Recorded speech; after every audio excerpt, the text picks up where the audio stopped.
Pardon me, but do you have a moment that we can talk about Satan?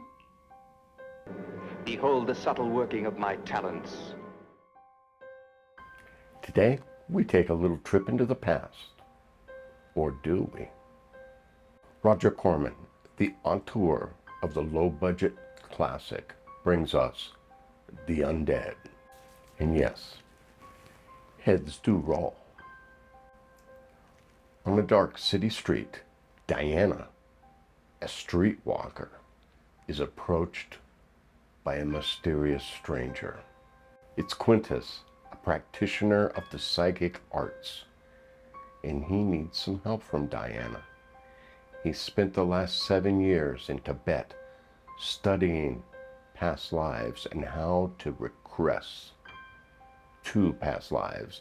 And he takes Diana, our beautiful young streetwalker, to the headquarters of his professor, who abandoned Quintus. Quintus has plans. He wants to show his professor that he was right all along. And he plans to pay $500 to Diana to help him do it. Are we going into a porno flick at this point? No, we're not. We're entering the world of the undead. Using hypnosis, Quintus regresses Diana back through multiple lives till she reaches a life that she can most clearly see. The life of Helene. Diana awakes in Helene's body to find herself trapped in a dungeon with an evil jailkeeper. Diana escapes from the dungeon after a narrow escape from a sexually depraved dungeon master and makes her way out into the world. Why was Diana imprisoned? Because Livia, an evil enchantress planning to steal Helene's true love, framed her for witchcraft. Diana faces execution in the morning, and she has only this one night to free herself from Livia's evil plan. Quintus has reasoned that Diana will change the present if she is able to alter Helene's past. And so he joins himself psychically to Diana so that he could physically travel back to the past and thwart her plans to save Helena. In the end, Helena decides that she must die in order for her future selves to live. And so she willingly goes and surrenders herself to the headsman's axe. At that point, Quintus finds himself trapped in the past with a very amused devil who thinks it's quite a jest that Quintus is stuck with him. 'Tis finished, eh, magician? All but my journey home. Oh. Did you mean to travel back? What is there to say about this movie? It's a classic. I love it. I remember seeing this movie as a young child on like a Creature Features episode on a Saturday afternoon and being totally freaked the F out by it.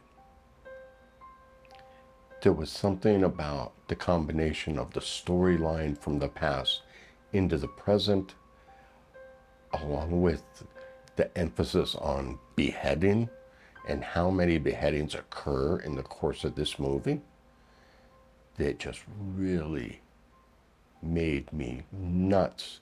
And especially the one scene where Livia, the beautiful, evil sorceress, cuts off the head of the innkeeper. And you don't see it, but you see her haul back with the axe and then do it.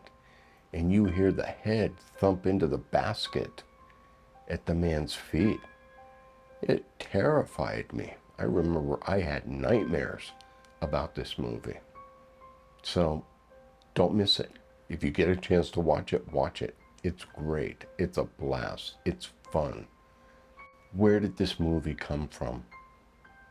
Well, in the mid-1950s, a businessman in Colorado started interviewing a Pueblo, Colorado housewife and hypnotizing her. And in the course of that hypnosis, he did an age regression and then a past life regression. And he regressed her to where she remembered a lifetime as a woman in the past named Bridie Murphy. That episode became the book, The Search for Bridie Murphy, followed soon thereafter by the movie, The Search for Bridie Murphy. And Roger Corman, ever the showman, told the screenwriter, get me a Bridie Murphy book, or make me a script about Bridie Murphy. Originally, that script was called The Past of Diana Love, and then turned into The Undead. The screenwriter originally wrote the script so that all the lines in the past were in iambic pentameter. And that, unfortunately, didn't survive. But what did survive was pseudo oldie English, and then the amazing rhymes that the idiot gravedigger Smolkin is constantly reciting. 4:20 landlord's dinner for the worms. Another thing that was amazing in this movie was the Black Mass, where the devil appears to talk to the witches and offer them boons in exchange for their soul. You have come to pledge your service to thy righteous Lord. And for thy names upon my book, you shall have wealth and food and safety all thy lives from ill or want. And it starts off with a scene where the devil calls forth, I can't describe them as anything other than modern dancers or zombies who appear from the mists above graves, perform their dance, and then disappear back into the grave. There are some really standout performances in this movie. First, we need to talk about Mel Wells as the idiot gravedigger Smolkin. He's great. Almost every scene he's in, he steals the scene, especially from the leads.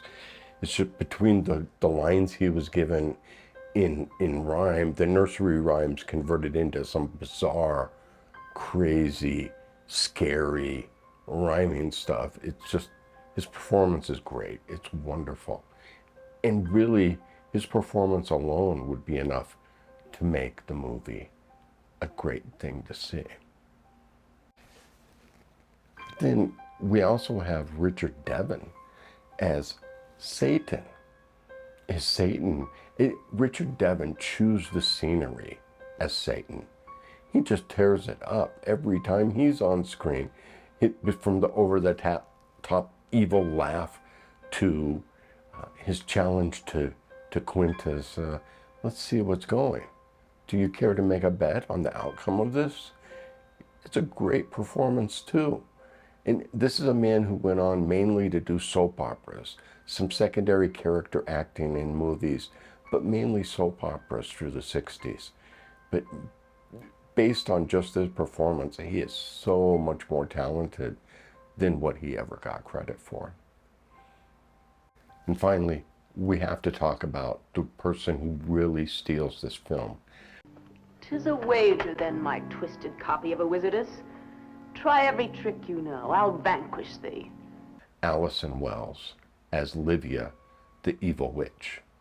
She's beautiful. She's amazing looking. Her performance is great. She, along with Billy Barty playing her imp, they're just an incredible pairing. Her conversion from cat to bat to witch, it's just something you have to see to believe. I mean, she really is great.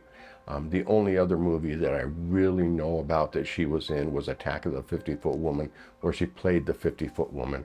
So she kind of specialized in low-budget films, especially during the 50s, into the 60s, and then, unfortunately, into her death in the 70s. It's just tragic that she's not better known, because based on the performance here, she just is really great. What else can we say? I know I mentioned that this screenplay, originally, the dialogue in the past was all in iambic pentameter. Imagine what that would have been like if they would have kept that way. I wish they would have done that film. I wish Corman would not have decided it was too difficult for modern audiences to comprehend what they were going for and to do it. You can see this movie on YouTube. You can also check it out on Tubi. It may be available at some other places like Amazon Prime, possibly on Crackle or on Pluto TV. If you get a chance, watch it. I'll have a link to it down below in the description. Please, please, please check this movie out. You will absolutely love it. So that's all for this week. We'll see you next week. I'm not sure what we're going to do yet. We may do a modern horror movie that's streaming. I've seen a couple really good flicks over the last week or so that I think you all would enjoy. So please like and subscribe. I hope you enjoyed this, and if you did, yeah, come back again. Thank you for your time. Have a great week.